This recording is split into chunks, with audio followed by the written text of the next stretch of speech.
C'est une GoPro. Pour la route? Pour la route.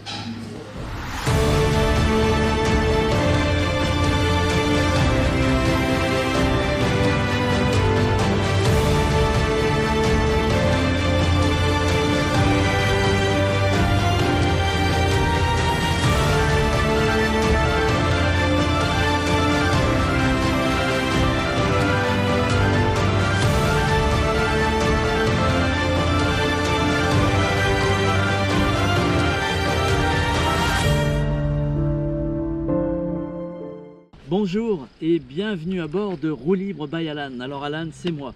Aujourd'hui, nous allons assister au grand spectacle de la nature. La région du Dauphiné nous offre encore une fois des espaces magnifiques et grandioses dans lesquels je vais vous emmener.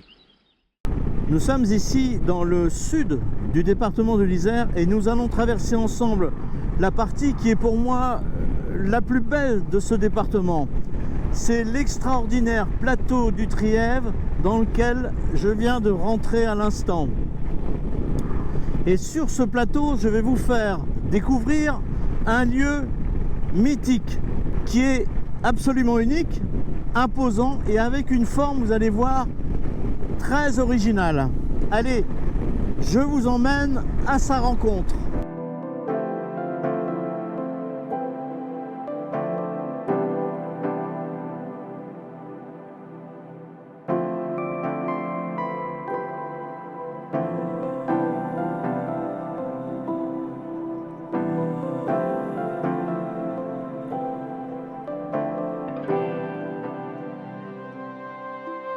Nous voilà quasiment au pied de celui que j'appelle le phare du Trièves, tout simplement parce qu'il domine toute la région et notamment l'ensemble du plateau du Trièves.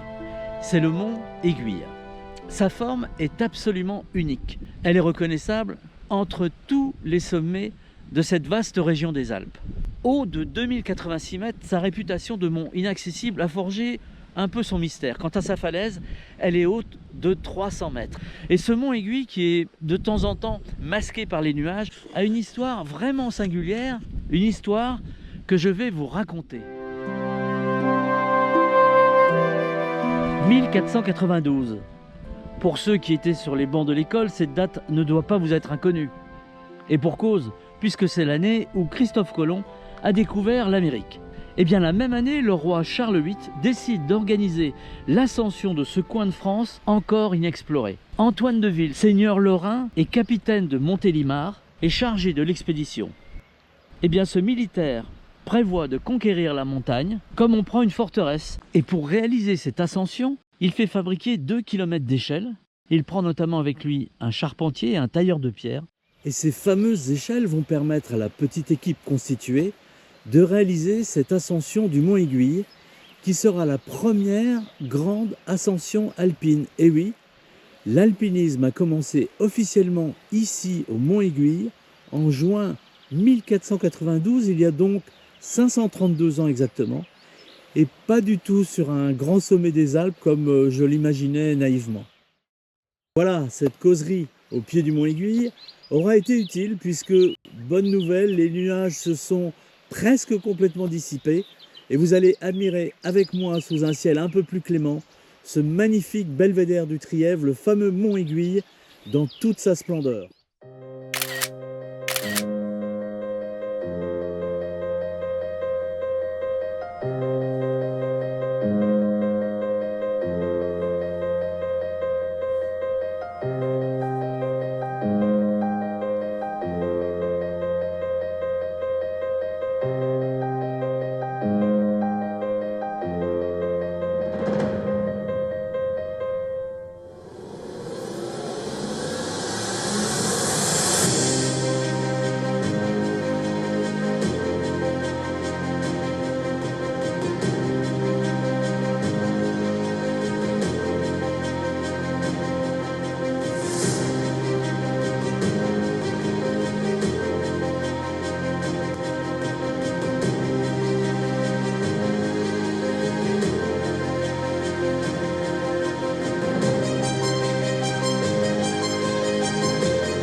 Et bien maintenant, nous allons repartir à moto et profiter du beau temps pour sillonner de part en part ce vaste et beau plateau du Trièves, avant de nous rendre ensuite dans la capitale du Trièves, Mins.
Je m'arrête ici parce que ce pont vaut vraiment le coup d'œil.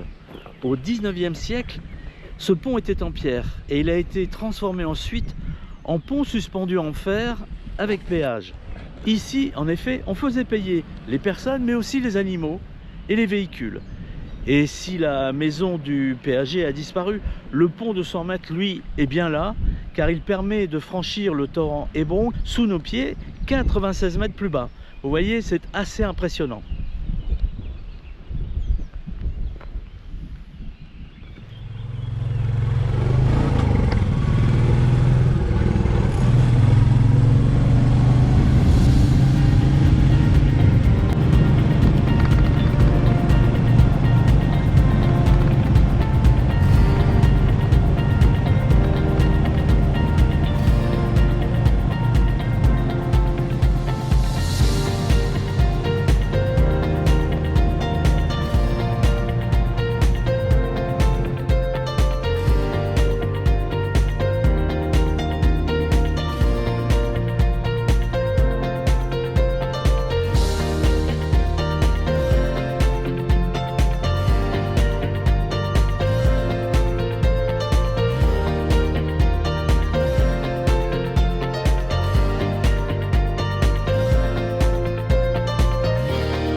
Alors si le mont Aiguille domine tout le plateau du Trièves, en face de lui, tout au bout du plateau, au sud, vous l'apercevez, on a aussi un autre massif, imposant aussi celui-là, c'est le massif du Dévoluy.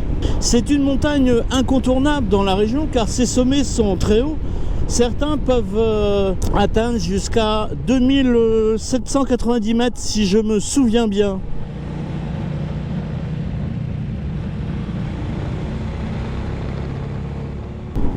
Quand on roule sur ces magnifiques routes du plateau du Trièves, avec un paysage toujours aussi époustouflant, Le temps passe vite, très vite. Un résultat, je n'aurai pas le temps de déjeuner, mais ce n'est pas ça qui m'empêchera de vous faire connaître un établissement vraiment très original. On y mange bien, on y déguste une cuisine locale, et cet endroit se situe dans la belle petite ville de Mins, dans laquelle nous allons arriver très prochainement.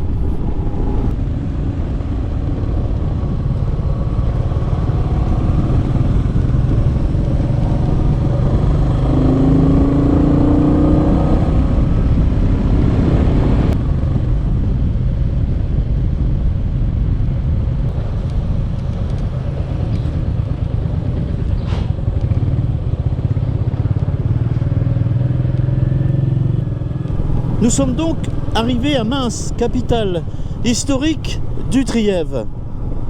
Une fois que je me serai arrêté, je vais vous proposer une petite balade dans les rues typiques de ce beau village médiéval.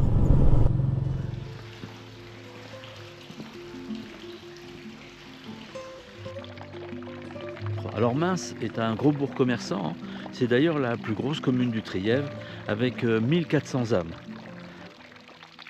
Alors à Mins, on n'est ni en montagne ni vraiment en plaine. Mins est à environ 750 mètres d'altitude, entouré de crêtes, de hauts sommets et de vallons façonnés par l'agriculture. C'est un village qui est resté bien vivant et qui a une vie associative très riche. Et ici, l'été, vous rencontrerez pas mal de touristes venus admirer les magnifiques paysages du Trièves. Alors cet endroit particulier dont je vous ai parlé tout à l'heure à moto, c'est le Café des Arts. Je vais vous montrer ce lieu vraiment original, notamment par sa décoration. Bonjour. Je vais vous prendre un petit café. J'ai pas entendu, excusez-moi. C'est pour faire des vidéos, ça? Ouais, c'est une cam. Ok. C'est une GoPro. Pour la route? Pour la route. Ok. Vous connaissiez pas? Bah non. Ah Ben voilà. Je connais GoPro, mais... Ah bah c'est ça, une GoPro. Ouais. Ok. Il date de quand? Alors, 1857. 1857. Et les Ah ouais. peintures 1896. D'accord.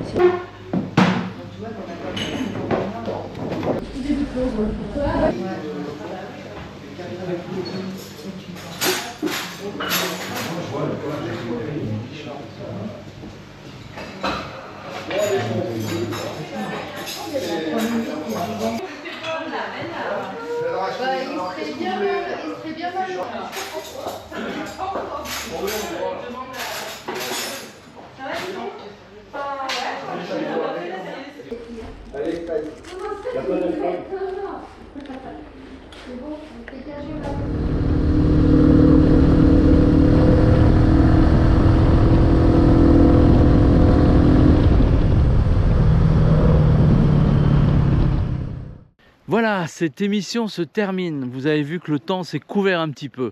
J'espère en tous les cas que vous avez passé un bon moment sur ce magnifique plateau du Trièves que je vous recommande si vous avez l'occasion de venir vous y balader à moto. Vraiment, vous verrez les routes et les paysages sont superbes.